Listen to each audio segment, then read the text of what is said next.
আমরা দেখতে পাই সূর্য, আকাশ। এই আকাশ এক সময় থাকবে না।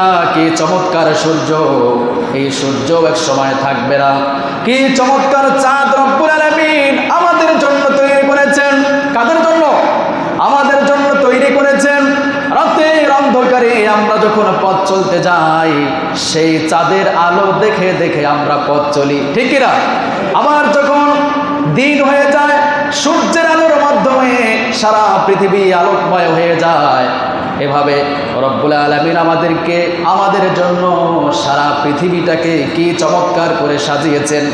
নান্দনিক চমৎকার দৃশ্য।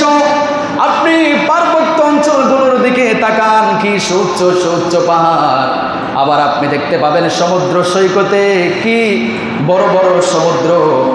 আবার আমরা যদি তাকাই, এই পৃথিবীটা রব্বুল আলামিন আমাদের জন্য কত মজবুত করে বানিয়েছেন।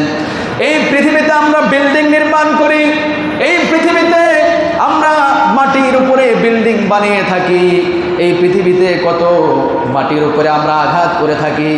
কিন্তু এই মাটি কোনোদিন আপনাকে বলে নাই, তুই আমার উপরে এত জুলুম নির্যাতন করিস, তোকে আমি আমার বুক থেকে চিরতরে তোকে আমি ধ্বংস করে দেব।